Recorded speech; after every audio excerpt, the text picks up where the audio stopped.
তারাপীঠে মা তারার মন্দিরের মন্দির কমিটির সভাপতির স্ত্রী সুজাতা মুখার্জির আত্মার শান্তি কামনায় মোমবাতি মিছিল ও প্রতিবাদ মিছিল সংগঠিত হলো বৃহস্পতিবার সন্ধ্যায়।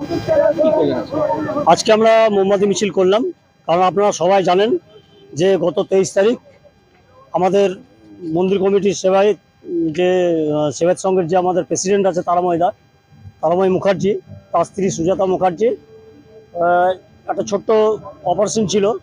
তা সেটা তারাময়দারকে উনি বলেছিলেন যে তো 1 ঘন্টার ব্যাপার, কিন্তু একটা ওটি করতে গেলে, একটা অ্যানাস্থেসিয়া দিতে গেলে যে তার শরীরের পরিকাঠামো, তার শরীর কেমন আছে, একটা ইসিজি বা ইকো বা কোনো ব্লাড টেস্ট না করে একটা বেপরোয়াভাবে এই অপারেশনটা করে একটা নিষ্পাপ প্রাণ চলে গেল। সে তো আর ফিরবে না।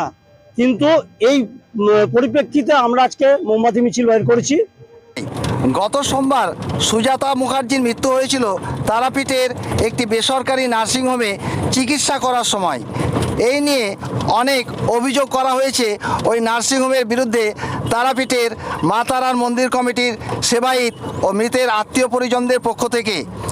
আজ সন্ধ্যায় সুজাতা মুখার্জির আত্মার শান্তি কামনায় একটি প্রতিবাদ মিছিল বীরভূমের তারাপীঠ থানার পূর্বসাগর মোড় থেকে শুরু হয়। মিছিলটি তারাপীঠ পরিক্রমা করে পূর্বসাগর মোড়ে শেষ হয়। এই মিছিলে তারাপীঠের সাধারণ মানুষ, মন্দির কমিটির সেবায়িত ও মৃতের আত্মীয় পরিজনরা অংশ নেয়। ব্যাপার হচ্ছে, গত সোমবার আপনারা খুব ভালো করে জানেন যে আমার স্ত্রী সুজাতা মুখার্জি মানে চিকিৎসার গাফলতিতে মারা যায়।